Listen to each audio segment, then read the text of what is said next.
Live now. I guess we're live on YouTube. Yep.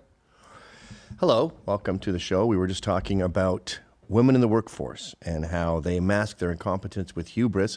I don't think they're malicious saboteurs. I don't think that the woman who got Dylan Mulvaney to destroy Bud Light was doing it to destroy Bud Light. I think she genuinely thought she's in over her head. And she went, instead of looking like an idiot and asking people for help, I'm just going to fucking run with it and do something crazy. And then I'll just say I'm a revolutionary and you won't notice that I'm incompetent. So it's the same with Jaguar when they gayified it and they turned it into a dildo. And I think they sold in Europe something like 14 of those cars total. I believe BMW sold something like 37,000. 14? I mean, that's how many cars, that's how many Ferraris were in Ye's driveway. You're the entire assembly line, one wrapper. So they decide to feminize the Louvre, and they get a new head of security. And so these women, when they're in there, they go, I feel like I should be doing something. Please don't. So we got Dominique Buffin, 46 ans. She was hired as the first female security chief by Laurence Descartes, the museum's first female director. Thank you, Lawrence. So what do these bitches do? Of course she's accused of being a diversity hero. By the way, this is my problem with legacy media. I guess it was Daily News. I was wrong, but it wasn't in the New York Post. No, it was in the New York Post, wasn't it? I tweeted this just like recently. I'm going crazy. How could this have been yesterday's paper? Right here, right? It happened yesterday. Sacre bleu. And that is October 20th. So it was yesterday's news. But I thought it happened yesterday morning. I guess it must have happened Sunday morning? It happened at 9:30 a.m. So the paper was already delivered. I don't know if they can magically change it. Actually, that's exactly what I'm talking about. The internet, you can magically add things and change, but print. So they put out this whole thing, and they don't mention the chick angle at all. It's offensive. It's dangerous. It could hurt people's feelings. It's controversial. Okay, but now you're not giving me the news. The news is, it is, I'm going to say 100%, but let's go New York Posty. 90%, this is all a DEI mistake. But you read the newspaper yesterday, which I read this morning, thinking it was today, and there's zero mention of that. And we see this too when the Tomahawk helicopter crashes in D.C. We know it's a chick. When there's a shooting and you don't tell us a name, we know the name is Muhammad. So, as I keep saying, the mainstream legacy media is so bland and watered down, it's just like a sports interview. We're out there giving 110%. You know, we had a rough season at the beginning, but we're hoping to get better. And I just love working with these guys. You know, great team, great vibe, great energy. And we're just going to go out there and give 110%. You didn't tell me anything at all. And that's what the news is doing now. This was a chick problem. And I'll repeat myself. They mask their incompetence with hubris. I sound like a sexist pig right now. But you're not hiring for meritocracy. That is blasphemous, by the way. God set up a system called nature. And if you follow nature, then you follow meritocracy. The best basketball player gets to be in the NBA. Are they all tall black guys? Pretty much. Oh, well, I can live with it. But no, they just hire their fucking friends. And their friends come up with retarded ideas. Go see if this is in the thread. So the initial cases that men invented were beautiful. Yeah, here we go. The theft of Napoleonic treasures. I can't read that. Yep. Blow it up a bit. The theft of Napoleonic treasures in the Louvre followed a change in the display cases in 2019. Before then, the Rococo display cases had armored glass, that's the one on the left, and if disturbed, the treasures would drop into a safe. They were later replaced by modern displays with normal glass. And how about the fact that these guys just roll up with a ladder? And no one, and this is a very male thing, no one has the balls to go, wait, who are you? What's going on here? See, these women are out of their breadth. They're out of their league. So they don't want to rock the boat. So they don't want to appear stupid by going, what's with the ladder? So they go, yeah, I know a ladder's there. They're doing construction. That's what happens. Why do they have little buzzsaws? Because they're doing repairs, dummy. You messed with God's plan, and you lost a bunch of crap. So I'm very happy with this. This is how it should go. But that brings us to feminism as a subject. This was an interesting article about the great feminization. And again, I hate to repeat myself, but I love women. I love women in their natural state. Being the head of security at the Louvre is not your natural state. That's a dumb DEI hire, kind of as a fuck you to the patriarchy. This is interesting, by the way. In 2019, I read an article about Larry Summers and Harvard that changed the way I look at the world. Click on that article, because that's my shit. The Day the Logic Died. Who is that? Is that Roger Stone? That's Larry Summers from Harvard. I know, but think. Thoughts of Stone, is Oh. that... Did he write this? Jay Stone, it says right here. Oh, okay. Because I've always said that. I noticed things started getting hairy in 2005. And Larry Summers was the president of Harvard, and he said, is it possible, this is interrogative, not affirmative, is it possible that women are underrepresented in STEM because it's just not really their bag? A woman, actually, go back to the other article, she probably explains all this. A woman started convulsing. Larry Summers had resigned, the entire woke era could be extrapolated from that moment. That's what I've always said. Someone stole that from me. Now, it took 10 years to really gain its stride, so it was a slow burn, but it all started with Larry Summers in 2005. And then when Trump got in 2015, boom, all the dynamite that had been laid out was ignited. And we all got canceled and went to jail and were killed. Like Proud Boys and Patriots were murdered. On January 6th, 2 women were murdered by DEI hires. And there was that kid, Jay Bishop, murdered by Antifa, shot in the head. The basic facts of Summers' case were familiar. Science engineering, Larry gave a talk, it's supposed to be off the record, and he said female underrepresentation in art science was partly due to no, he didn't say it was partly due. He said, is it possible that different availability of aptitude at the high end, as well as taste differences between men and women, not attributable to socialization? He posited the theory. Some female professors in attendance were offended and sent his remarks to a reporter in defiance of the off-the-record rule. I didn't know that part. The ensuing scandal led to a no-confidence vote by the Harvard faculty and Summers' resignation. So it wasn't just that the woman had canceled the president of Harvard. They did it in a very feminine way. They made emotional appeals rather than logical arguments. So he started talking about the innate differences. But did they have the part where she said she almost fainted? Because I remember there was one woman who, when he said it, she started like having convulsions. You know, women are not emotional. But she started having convulsions and was shaking. And she said she had to get up and get out of there because she was going to faint. Oh, there it is. I just couldn't breathe. Yeah, when he started talking about innate differences in aptitude men and women, I just couldn't breathe because this kind of bias makes me physically ill. As Ricky Gervais said, God created these beasts with the greatest brain that can design weapons to take down any creature. But as time goes by, they end up being scared of words. I think the speech here is linked in. It's 18 minutes. This is kind of boring way to start the show. But maybe you can look that up on your own time. Yeah. That's the woman who wrote it.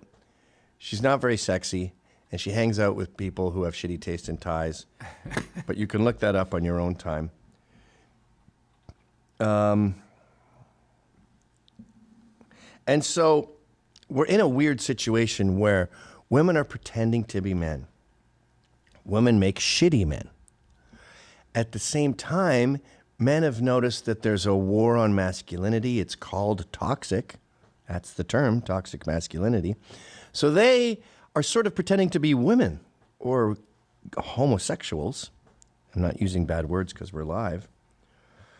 So there's some funny attacks on these guys and their performative masculinity. Go to 1.6. So this is how men, because men need to get laid. If women were into clowns, we'd all wear clown noses. If you want me to be a wimp and pretend that I'm polyamorous and queer, then by all means, that's me. Hey, Claire. See you, Eliza. Get home safe now. See you soon. So fun seeing them. And the Butterfly Symposium, such a good idea. And I'm really happy, by the way, this turned into like kind of a double date. Oh, me too. So you got any fun plans tonight? The usual, you know, just flip through the wheels of change a little bit, maybe grab like a Terra Milk boba tea. Okay, cool. How about you? Farmer's market. Just gotta pick up some cherries and endive. Making like a little salad or snacks. I gotta host book club tonight. Michelle Obama's becoming. Book club. Michelle, your place with me and some femme comrades, but I just host, I don't participate. Holding space, smart. I'd ask you to come, but you know how it is. I do. I gotta upload a bunch of lace doily patterns to my Ravelry anyways. Bro, get the fuck... I mean, wow. Someone's thrifty and sensual. Proceeds go to my local women-owned second chance candle shop. Naturally. But I'm sure you find ways to give back too. Not like you. Except Wednesdays, I do hand out free iced matchas and horchatas at my all-gal co-op herb exchange at Bed-Stuy. Man, shut the fuck... This guy's so good. I mean, wow. That's real community building. It's just part of who I am now. Cool, because I'm more of a Samantha Rising, cross-pollinated with the morning moon. Wow, so fun. I literally choose to shove my entire head in the bear from Annihilation's jaws than ever choose a man. And I truly love this bed. It's my fave. Well, slurp it down, sis! Decenter yourself. Decenter yourself. Bro, have you ever tried those things? Dude. Yeah, once. I don't even get it. I don't either. I can't perform You like put this like anymore, man. wet, It's okay, man. I soggy can't fruit either. in I'm a sorry. straw. I don't want to have to keep strolling around Nolita with Beat the Cowboy on vinyl in a wicker basket to meet a great girl. I just want to wear a non-cropped t-shirt and be forthcomingly manipulative. Like a normal guy. Hey, man, what do you say we just grab a beer? That'd be awesome. Hey, do you guys know where the... Oh my god. I love your charming clip. Hey, thanks. Gift from me. Oh, fuck you. Rose girly Papa Twins like a little Nazi incel. What the fuck? I love Sylvia Plath, by the way. Bye, guys. Wow, that was very high quality. I hadn't seen that yet. We're familiar with that guy. And people, please stop sending me his videos. Yes, we covered him. He's very talented with the sprinkles here. You guys, you get locked into someone and you keep sending me their shit over and over again. Like Almost Friday. They're great. We've covered them. Then there's this Irish dude you keep sending me. The thing I don't get about this guy, I've watched all his videos. He's great. Very verbose and eloquent. But why do these people sit there and take this beating? This is the one part I don't get. Does he pay them $20? Oh, this guy, yeah. Performative males. Performative males cosplay bisexual to trick girls into thinking they drag race. But when we decode this simulation of queerness, we can see a botched nail job that only a straight man could ever pull off. These Claro whisperers, is it Claro? You do know. These Claro whisperers curate softness for the female gaze and use feminism to speedrun to the eat your patchouli stage. For these pseudo-sensitive male leads, love bombing is domestic terrorism, and these war criminals just figured out what the word gaslighting means. A military tactic they've specialised in since before the 19-year-old they're texting on Snapchat was born. Wait, stop. To This is reveal a the little ar- off topic, but speaking of gayification, you should hear my son's friends and how much they all talk about looks maxing. Your middle. Like 13 to 19, they go like this, like to strengthen their jaw lines and shit. What's that called? I think some of them buy makeup. And they use ChatGPT to rate their looks from low-tier normie to like full-blown Chad. 13-year-old boys are doing it. Wow. Just rating their own looks. And I'm like, when I was your age, we used to want to be as ugly as possible. It was funny. We weren't trying to be gorgeous. Anyway, go ahead. art and conceal the art of war is their main strategy. So their art page on Instagram has 200 followers, and they wield tenderness like a dull blade that scratches the surface but never cuts deep, rehearsing lines that seem sincere to convince you that there might be someone worth saving underneath their costume. But be careful, they're definitely not wearing any underwear. Performative males believe in equality and a healthy work-life balance, so you'll just be typing your emails and it'll ask to go down on you, and then call it mutual aid because they don't know what the term means. They think geopolitics is a cool name for an indie sleaze band, because performative males are just radical enough to retweet the right ideas, and not enough to realise that they're shouting them over you. Okay, those were jokes. Now I'd like to move on to a structural analysis. Performative males could only ever exist in today's society. Social media hollows out dissent and turns it into aesthetics. Subcultures were originally collective forms of resistance, but when we all became consumers, identity became something you wear once and throw away, rather than something that lives inside you.